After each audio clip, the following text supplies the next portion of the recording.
right, got this bad boy. Man, get that out of here. This has been a reliable platform the last 70 years. Why are we going to go changing things, man? I mean, new things, near-peer conflicts, defeating body armor and barriers. Oh, yeah, the XM7. Whoa, hold your horses. As of last week, it's actually the M7 official. Just saying. But do troops even like it? Like, what's better about it? You've tested it. Do you even like it? I mean, I do. I feel like we should talk about it. Let's talk about it. The M7 rifle.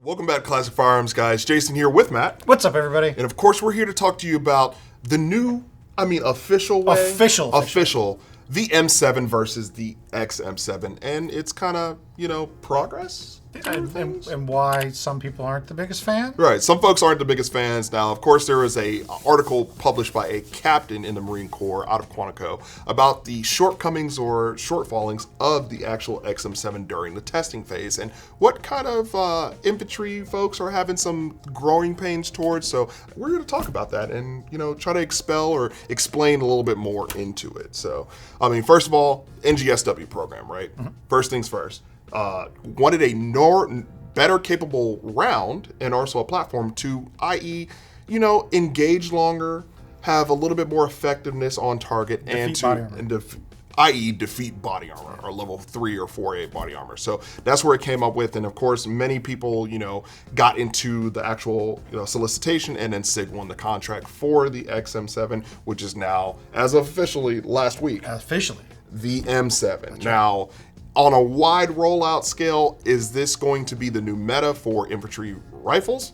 That's where it's supposed to be going towards. Mm-hmm. But again, like we had mentioned before, well, anything as large as the U.S. military with the logistics of the U.S. military, right. It takes time, right? So we're not looking at like every unit immediately replacing the rifle with the M7. Mm-hmm. But this is supposedly the direction of the future. Right. And it started off with the 101st Airborne for the Army getting their first crack at this one. And then again, like we said, that captain from the Marine Corps kind of came out with this 53-page white paper that kind of explained the shortcomings or shortfallings of the platform in it. Maybe perceived shortcomings? Perceived. So right off the bat, there are changes. And I have to say this, due to my other job, this is not a direct reflection of the DoD's thoughts or positions. Yeah. These are my personal opinions when it comes to this, and also with Matt. So, FYI.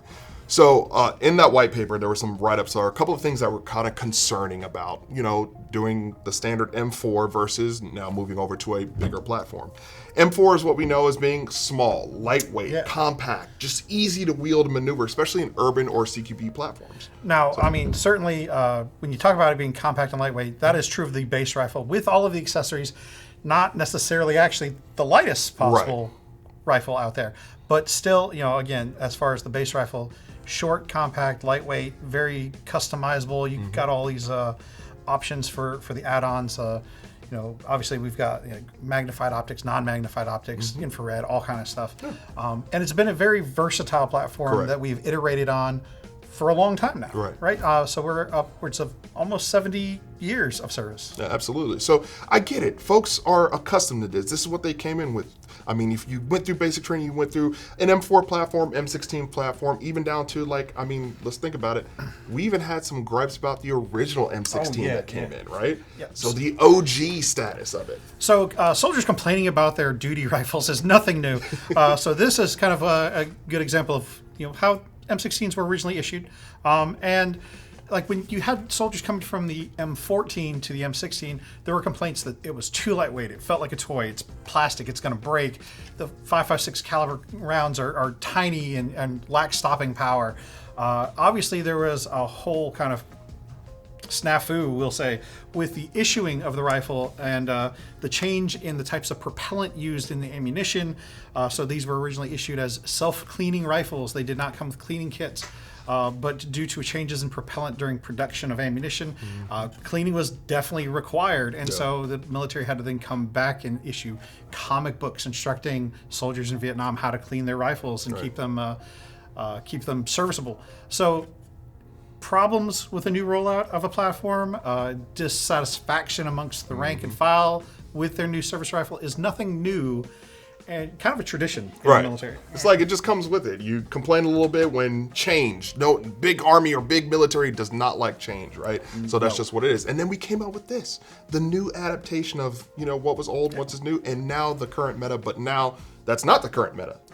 This is. So it's weird to think of this as an obsolete or antiquated piece of technology. But it's still being used. Now, that's like we said, the rollout is not just instantaneous. Not everybody just gets issued these. They're, again, this is over the next 10 years that it will be pretty much phased in. These will still probably, most likely, definitely be in inventory. I can tell you that much. And then, possibly even stay in service amongst reserve units and things like that. Correct. So moving into this one, right? The common areas of what people started explaining that they had issues with, or certain things. As we know, the pretty much ultimate doctrine of, an infantry loadout is a combat loadout. 7 magazines that are, 30 round magazines, 210 rounds being a normal, infantry combat loadout.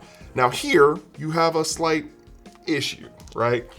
You don't get 30 rounds out of that. So now... Well, first off, it's not a 30 round magazine. It's not a 30 round magazine. So you get 20 rounds right off the bat. So then you're carrying a larger caliber, which is, i.e., inherently heavier than what it is. I mean, just look at this one, right?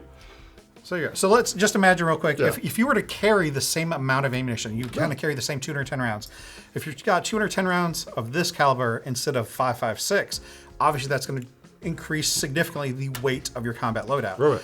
But you can't even really do that because if you carry the same number of magazines, so you're going to carry 7 of the same, 7 magazines, then you're carrying 140 instead of 210. Right.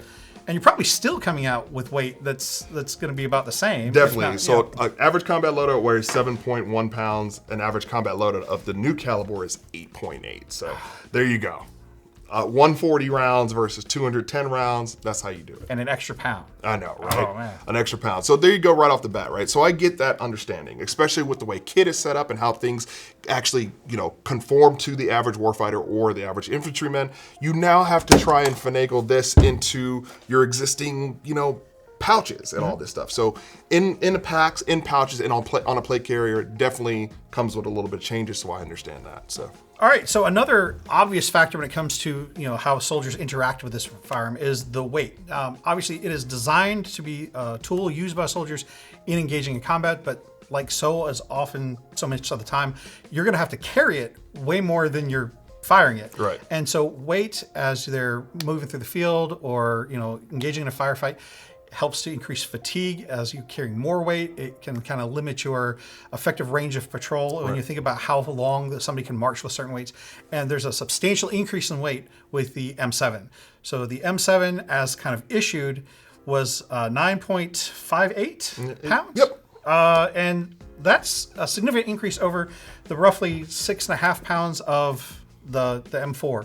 Now, of course, again, the M4 could get substantially heavier depending on what accessories are included, but you still have got a large disparity in weight. So you got to think about how that affects, when you're standing up there holding it, how much upper body strength and strain you're going to be using, how tired your arms are going to be, how that's going to affect your accuracy over time in a firefight, as well as, again, maybe just fatigue as you're moving. You have heavier loadout of ammunition, a heavier loadout for your rifle. Now, we do want to point out that the weight for the M7 includes the suppressor and optic as issued. So these things are considered to kind of be force multiplier effects. They should have a positive effect on the soldier's ability to engage an enemy combatant. But, again, if we're looking at this is what you're going to have to carry, there's a lot more weight. There is, but there's a lot more capability too. Sure. So with that, there's no free lunch. There's always a trade-off. So now they've actually prioritized warfighter sustainment as well. So having that suppressor on there, especially low tox one, it's not meant to, it's meant or designed to try and force some of those gases exiting out the front of the muzzle, rather than the ejection port, to try and keep longevity for your lungs going. And again, force multipliers, right? That optic system, that vortex optic system, tank of an optic system. I mean, talk about it, man. So, basically, this has a fully integrated ballistics computer, right? So it is going to help you to pre-calculate things like windage, dope, elevation. It's going to give you distance. It is designed to take every soldier and to give them a higher output when it comes to shooting to those further distances that the cartridge is designed to go to. Right. So, it's not immediately hey, we're giving you a rifle that's capable of shooting to twice the distance effectively. hope that your ballistic skill can keep up. We're like, no, we're going to give you this valuable piece of equipment that's going to assist you with making sure that we're getting the most out of the round. Right. So I'm not going to sit here and say that we're going to defend the XM7 or now the M7 in all of its glory, but there are some shortcomings, like we had just mentioned. Its weight, the simple fact of you can't carry as many rounds, or DoD, just be simple or say, just make it 30 rounds. I mean, standard loadout, but I get it. With the optic, obviously, it is. Well, most optics are battery powered. Right. Now, the battery life on it might not be as good as, say, the old school ACOGs and stuff. So, what do you do if you're in the middle of a firefight and your battery dies? Like, if you're relying on this as I don't want to use the word crutch, but if you're relying on this for assistance, are you out of commission for the duration? Are you carrying extra batteries? You're going to ride that lightning, brother, and you're going to send it. Again, also, some other common complaints or things that soldiers in the field were, giving criticism or feedback to was a couple of things that we see here. Like, I don't know, like the charging handle being a little bit too big and saying that it was getting caught and snagged on things. Even breaking. Even breaking if it comes back to a certain extent due to the stock. Now, I get that. Due to how the stock placement is, and especially here, you pull this back and it's right there. So you do have to lift it up just a tad, but then here's a beautiful thing. This gun is actually fully ambi. So not only do you have the regular top charging handle, what we all are accustomed to, you actually have the side one here. Now, I will say this, from using this and also being there during the testing phase for something that I do, I actually saw, or did not actually saw, this actually happened to me. Now, I will say this. The experience. I experienced this firsthand. Now, one caveat or complaint that I see is whenever you do use the side charging handle, this does not spring forward like anything else. So it just sits back there. So, of course, this being fully ambi, meaning you can drop the bolt from this side and or this side. If you use this side charging handle and then proceed to use the other side to send the bolt home, and your hand just happens to be right there, you have a history or a chance for this to then gouge into your hand. Now, I can sit there and tell you this from personal experience. It's a self-correcting mistake that only happened one time to me. And I lost maybe a pint of blood from it. No, I'm kidding. Not a pint of blood, but definitely some blood, and a chunk of my hand is actually permanently damaged due to that. So it is what it is. And I would say that that doesn't matter your handedness either, because like if depending on your grip, like I'm left-handed, if I was gripping it like this, I probably could escape unscathed. But if I'm holding the rear of the rail, then my hand is also probably going to get hit. Maybe not as bad. It's just going to give me a little love tap, hopefully. But on the other hand, if I'm being left-handed, I'm much more unlikely to use that charging handle. Correct. Period. So there's the possibility that even a left-handed user could experience that, although much less reduced. I think that with the charging handle, I found it interesting that I've had rifles where you have to pull back and sort of lift up due to where the stock is, that they were actually experiencing breakages. So you would think that that would be a fairly hard thing to do. But yeah, other thing beside, as far as controls go, beside the charging handles was the safety, since there is also ambidextrous safeties. Sorry, not safety, mag release. Mag release. Sorry. Since there's also ambidextrous mag releases, there was some talk about how you could actually accidentally eject the magazine while slinging the rifle. So there is a little bit of fencing here around the magazine catch on the left-hand side. But to be honest, with as large as this is, and it sticks kind of right there at the top of that fencing, that something could impact that and drop the magazine. I get that. You got a lot of kit on, you got external stuff pushing out. I get that. It is on the objective side, but then this raises the question, is having everything ambi truly the way? To be honest, as a left-handed shooter, right? I know. I don't think that everything being ambi is necessary. Now, I also have no experience going into a combat situation where I might have limitations due to injuries on my extremities or anything like that. I can see the added value depending. As a left-hand shooter, really, an ambi charging handle and an ambi safety are the only things I ask for. When it comes to dropping the bolt or manipulating the safe, so the safety, good. When it comes to dropping the bolt, I can just reach up with my finger and tap the standard bolt catch / release. So I don't know that I actually need all of that. And the standard magazine catch back here falls directly underneath your thumb if you just grab it right here and pull the mag out. Again, that's coming from a non-combatant. Right. My personal experience, just recreationally and professionally for the company shooting firearms. But I don't see that we need to have everything be ambi. To be honest, I think as a right-handed guy, the bolt catch being on the right side is more advantageous for you than having a magazine on the left side for me. It truly depends, and I can sit here and say this. Most folks are not trained to use mag catch on the right-hand side. You're normally trained to use it on the side that you're most accustomed to, especially when gross motor skills kick in and your adrenaline dumps and you've got your hands and everything's... You fall back to the lowest level of training. Yeah. So that's what it comes down to. Now, are these things great and add-on? Cool, that's fine and dandy. Are you probably going to use it in real life and in real terms? Probably not. So there is that. Not knocking it. I mean, glad it's available, especially for the folks that, again, wrong-handed shooters. So I'll just mess with you. I was born this way.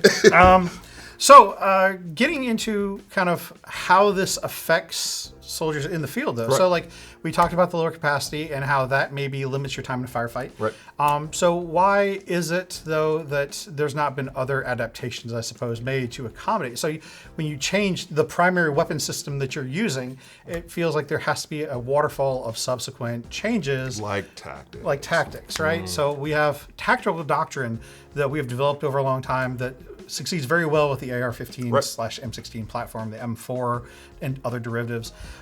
We are moving to something else, and it seems like the natural question is, okay, so then when will we see the follow-on changes to combat doctrine to reflect the new limitations and advantages of the new tool? And that really comes down to commanders and how they want to implement new changes. I mean, we all know change is tough in big military. So it comes down to that. Will there be a change? Of course there probably will, especially now. Again, like you said, only carrying 140 rounds, man. Yeah. Versus 210. You're going to have to start changing some stuff. So yeah, we were having a little bit of a conversation about how, like, you would standard kind of combat doctrine, establishing suppressive fire, moving to like a flanking enfilader kind of thing.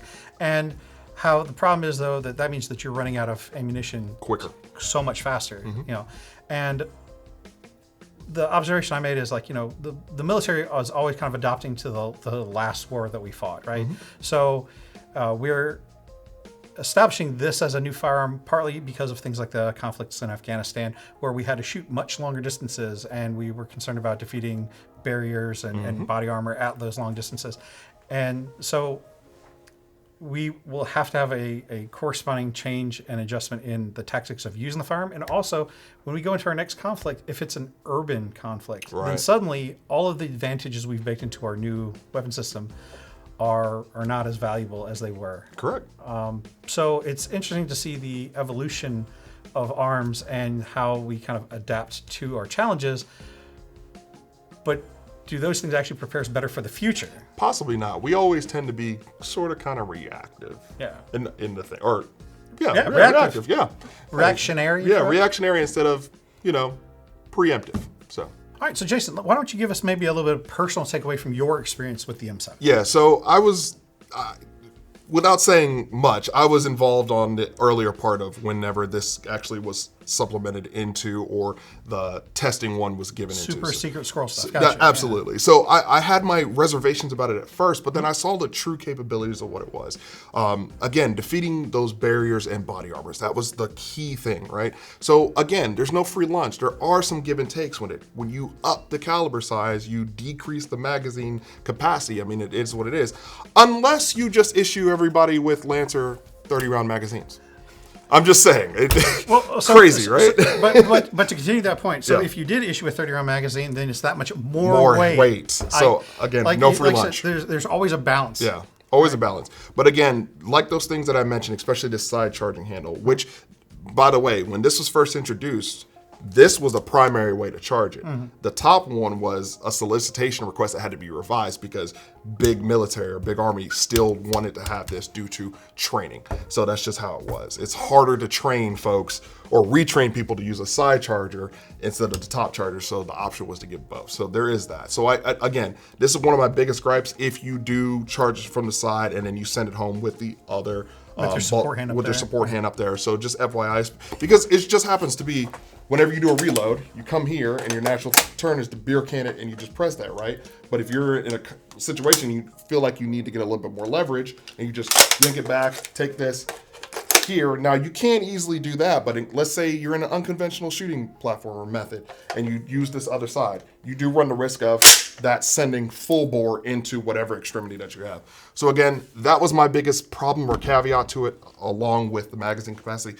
Other than that, you giving a platform that now comes with a great optic and it's issued with a suppressor, that's phenomenal to me. So, preservation of hearing, we know that it's not going to preserve that much hearing, but it's better on the hearing or better on the body, and especially with low tox vibes. I mean, that's great, man, because first of all, guys, I will say this, a common leading thing that's killing operators all over or getting them sick is definitely the inhaling of all of these particulates in the air. So that's it, here you go. Yeah. So I think that overall, I love to see any advancement in the design of firearms because as someone who likes to look at the history of firearm design, right? It seems like the design advancement has slowed down so much, right? So we have better materials, we have better ways of making things, manufacturing techniques, but how a gun works is something that has slowed down. And really, we don't hear about new gas systems or actions coming out. We don't hear about new ways for bolt lockup and stuff like that. So I do appreciate the fact that they're attempting to push the envelope a little bit, even though overall the basic design isn't really much different from things that we've already had for a while. I do think that the idea of establishing this package and it's intended to be used as a package with the scope and the suppressor and the rifle, and to achieve those results they were looking for further effective range and stuff. Also really great. I do think it's kind of interesting because we talk about sometimes history goes in cycles, and so effectively when I look at this, I understand that maybe not strictly the case, but it's like we reintroducing battle rifles. Right. So we went from 30-06 to 308 to 5.56, and they were like, went too far, back up. So now we're back at 6.8 by 51, and I think that's kind of interesting. Where firearm design can sometimes be kind of cyclical. We're going back to something that we tried before. Right. As far as using the rifle, I mean, certainly it is noticeably heavier, even than I like AK platforms, and it's noticeably heavier. I don't think it's too heavy. I think that there is an upper limit to what you can expect someone to use as a man-portable, small arm. But we haven't reached that yet by any stretch of the imagination. And I agree. Like seeing the need in combat to have a reliable supply of ammunition, the capacity issue I could see as being a problem. A lot of the stuff I feel like is embellishment in the sense that, like, when we talk about the ambidextrous controls, are they necessary? Do they provide actual value or just like theoretical value? Feel good stuff, good idea theory stuff. So there are certain elements to it that I feel are more just kind of embellishment. Right. But overall, I mean, I think it's a solid platform. Do I think that we should have changed from the M4, or could we have stayed with the M4 and maybe gone with a different caliber? I don't know. Personally, I think I would prefer an M4 in a more capable caliber like 6.5 Grendel. 458 SOCOM. But 6.8 SPC. 6.8 SPC. I'm not sure about that 458 SOCOM. Not for general purpose use, but 6.5 Grendel, 6.8 specialist. So yeah, I guess that would be my takeaway. Is I would rather that the loadout be lighter and using a more capable caliber than necessarily jump into this. But again, I'm not a military engineer. I'm sure that there were specific reasons why they wanted this style of caliber. And there were. And that's where they delivered. So there it is. No, I mean, the normal mantra is further, farther, faster, right? But then they added one, harder, especially with the 6.8. So there you go. So guys, let us know your thoughts about that. Are you in agreement? Did the military go wrong by making this the official rifle now, the M7? Let us know your thoughts. And if you have an M7, or if you've had, dealings with it. Could it be the new M14 with the shortest service life ever? Who knows? We don't know. Now, again, like we said, rollouts there, and we're just going to see